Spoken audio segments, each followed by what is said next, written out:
everyone, it's Jacqueline. Welcome back to my channel, and if you're new here, go ahead and hit that subscribe button if you want to see me more. Today, I am doing this for you guys, okay? Because I'm going to be telling you guys embarrassing childhood stories, and these are the kind of stories where I will try to be sleeping at night and the memory comes back and it haunts me. So yeah, let's just get right into it.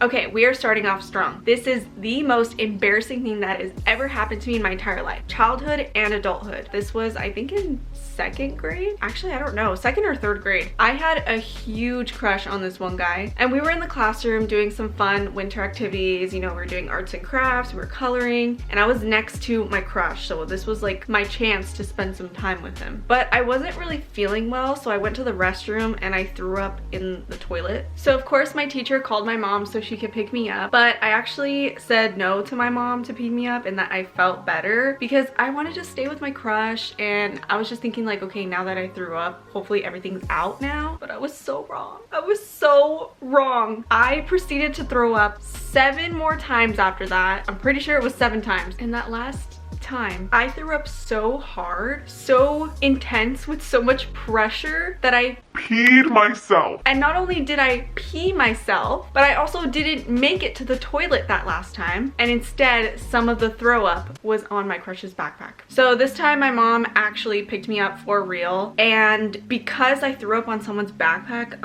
my crush's mom had to be informed of that, and so my crush was informed of that, so he knew that it was my throw up on his backpack, and it still haunts me to this day.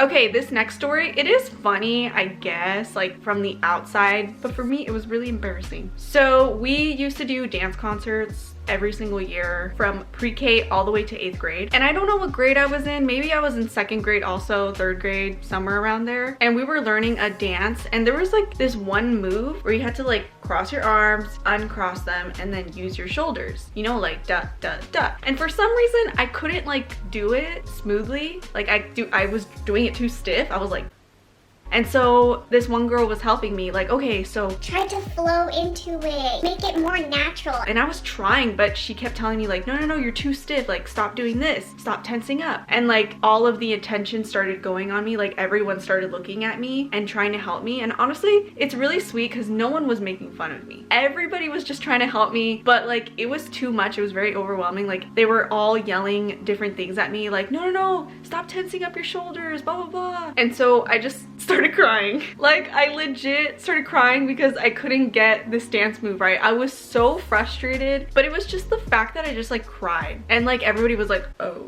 like everybody kind of backed up like, let's give her some space. And I don't think I ever got that move. Okay, this third story also involves me in a spring concert. I'm just gonna say elementary school, okay? Because I don't really know the time of when this happened. But the play that we were gonna be doing is Aladdin, and I had maybe like 2 parts in this play. So one part was I was one of the genies. So that was like my main part, okay? That was like a cute thing. I had like a whole genie outfit. It was really pretty. It was like pink and purple. Loved it. But my second part, I don't know why they made this a thing, but they casted me as Raja, which is Jasmine's tiger, her pet tiger. They were like, okay, who volunteers to play Raja? And I was like, sure, like I'll do it. And they're like, yeah, you're only gonna do it for like 1 scene. So what I had to do was I had to oh my god, I can't even like talk about it. So Jasmine was like having one of her scenes where she's like, oh Raja, like what am I gonna do? This man's so amazing, blah blah blah. Like she's talking to her pet tiger. So my job was to crawl. What I had to do was just basically crawl and have Jasmine pet me. So I had to be on all 4s and having someone pet me on a stage where every parent can see. And you know what? That was not the bad part. The bad part was it was the week of the play and we were doing like costume fittings. I was expecting to have, you know, like kind of like a onesie situation. Tell me why they gave me a heavy tiger rug. You know, like those flat rugs, like where people go hunting, flat rugs, and it's just like a giant head. Tell me why that's what they gave me. Please to? Because how the heck am I supposed to wear this? So they told me like, oh, just wear all black and then just like drape it over you. And I'm like, okay. So the play comes and it's time for me to crawl on stage. So I put the rug over me and I'm crawling, but the rug keeps falling down. So I have to hold it. I can't even talk. So I have to hold it with one hand, like up here. And the head was so heavy. Because it's a freaking rug. So I'm like trying to hold the head up while crawling. So I'm crawling with one arm while Jasmine is petting me. And I probably look so awkward. And I still think about that to this day. That's so embarrassing. Oh my god. Okay. Okay, number 4. When I was younger, I thought it was a great idea, again, elementary school, to start a band. And I don't mean a band like a musical band where it's like, okay, we got the drummer, we got the guitarist, pianist. No, I just mean like we dance and we sing, and that's pretty much it. And we decided to name ourselves. Are you ready? The Grey Wolves. Where did we get that? I don't know. Who came up with the name? I do not remember. Did we think it was the coolest name in the entire world? Yes. So we were called the Grey Wolves and I would write the songs. I still have the book, like where it says the Grey Wolves and like all of our songs. So if you want me to make a video where I show you all my songs, which would be really embarrassing, let me know in the comments down below if you would like to see that. And we would have so many people come and watch us, like people from the playground. We would just call people over and we really thought we were that group. I thought I was that girl. I thought I was like popular at school because I was like in a band. It only lasted like a month. At first I thought this was a good story, like it was embarrassing enough, but now that I think about it, it's kind of cute. The 5th story is from middle school. So as you know, as a 13-year-old, I had started my period. And when you're 13, your period is like the most embarrassing thing ever. It's very taboo. You don't want any of the guys to know that you're on it. So of course, I had some pads in my backpack and I was taking out my notebook. You can see where this is going. And I put my notebook on my desk and I'm writing notes, minding my own business. And then all of a sudden, this guy in my class, I liked him at the time, he looks down and he's like, what is that? and I turned and I see my pad on the floor, just there, just laying there chilling. And it must have fallen out when I took out my notebook, I guess, and I didn't even notice. So I look at it and I'm like, I don't know. I don't know, what is that? and I see him kind of looking at it like he's really trying to figure out what it is. Like genuinely, I don't think he knew what a pad was. I'm pretty sure he knew what a period was, but I don't think he's ever seen like a packaged pad. So immediately I start scrambling for my pad and I grab it and I'm like, oh, I don't know what this is. Like, I'm just gonna throw it away. Like, what is this? So I just threw it away and I was like, oh my god. And to that day, like, I think I like made sure that I put my pads in like a little bag. Like they weren't just like loosely in my backpack, but yeah.